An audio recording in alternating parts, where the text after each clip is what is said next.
예, 안녕하십니까. 치밀한 분석과 날카로운 판단으로 승소하는 변호사 임영근 변호사라고 합니다. 저는 현재 13년차 변호사로 재직 중에 있고 대한변호사협회 부동산 건설 전문 분야를 등록 중에 있습니다.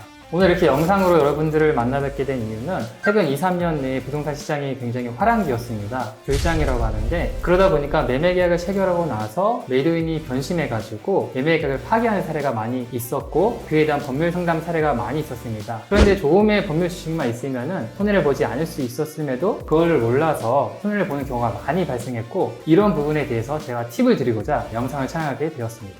최근에 상담했던 사례 중에 매매계약을 체결했으나 계약금의 일부만 지급받았던 사례입니다. 홍길동 씨가 본인 소유의 이 아파트를 20억 원에 매매하는 계약을 체결합니다. 그런데 계약금 보통 10% 2억 원 정도를 지급하는데, 이 경우에는 3천만 원만 먼저 지급하고 나머지는 나중에 지급하기로 약정을 했습니다. 그런데 일주일 후에 철수라는 사람이 나타나서 홍길동 씨에게 21억 원에 이 아파트를 살 테니까 나한테 파시오 라고 제안이 들어옵니다.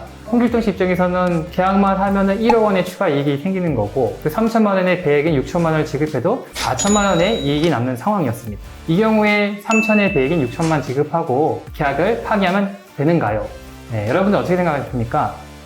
정답은 홍길동 씨는 계약을 해지할 수 없다라는 것입니다. 왜냐하면 우리 민법상 매매계약은 당사자가 임의로 해지할 수 없는 것이 원칙입니다. 다만 이제 여러분들이 알고 계시는 계약금 계약이라는 것이 있습니다. 민법 565조 제1항에 규정이 되어 있는데요. 계약금 계약이 성립된 경우에 계획 대상으로 계약을 해지할 수 있다는 규정이 있습니다. 그런데 계약금의 일부만 지급받은 경우에는 이 계약금 계약의 효력이 발생하지 않습니다. 그래서 본 사안에서는 홍길동 씨가 임의로 해지할 수 없는 것입니다.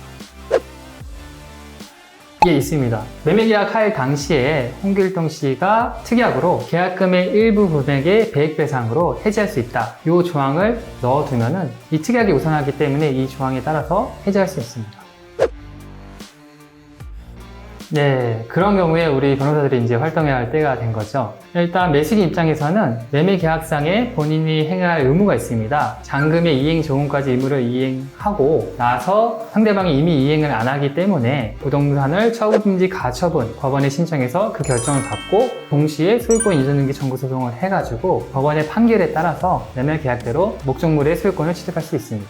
이런 경우들이 있어요. 매도인분이 권리가 없는데 받은 금액만 돌려주고 파기하겠다 라고 이제 배짱을 부리고 제3자와 계약 체결까지 맞춰가지고 진행을 막 하는 경우가 있어요. 매수인 입장에서는 굉장히 당황스럽죠. 이걸 어떻게 해야 될지. 경우에 따라서는 어떤 분은 그냥 저 사람의 권리가 아니지만 그냥 배액만 받고 그만두는 경우도 있어요. 그래서 제가 그 배액까지만 받아준 경우도 있고, 또는 나는 억울하다 끝까지 가겠다 하면은 바로 저희가 개입해가지고 내용증명 발송하고 바로 가처분을 해서 처분 못하도록 막습니다. 그러고 나서 소유권 인증 청구 소송하면은 저희가 다 받아들입니다. 최근에도 그런 사안들을 많이 성공한 경험이 있습니다.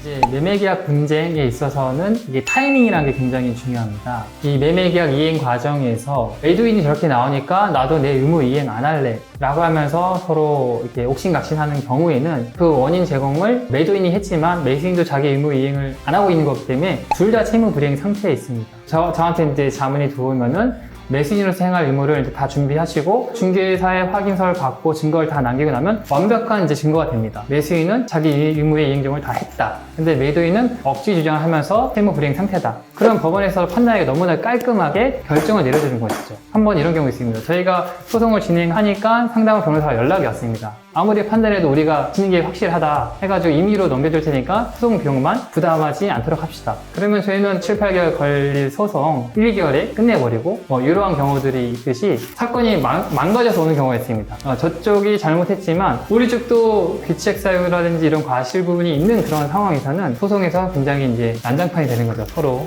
그렇기 때문에 미리미리 증거 수집부터 변호사랑 같이 하는 게 소송을 이기는 지름길이 됩니다.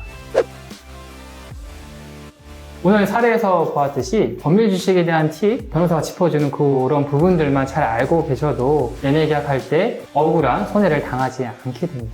법률사무소의 문턱이 높다고들 하시는데 저희 사무소는 그렇게 높은 법률사무소가 아니고 편안하게 다가가서 자기 이런 부분에 대해서 수상하게 소통하고 또 그런 자문을 얻을 수 있는 변호사를 찾고자 한다면, 저희와 함께 하신다면 성심성의껏 그 문제에 대해서 같이 고심하고 같이 해결하기 위해 노력하겠습니다.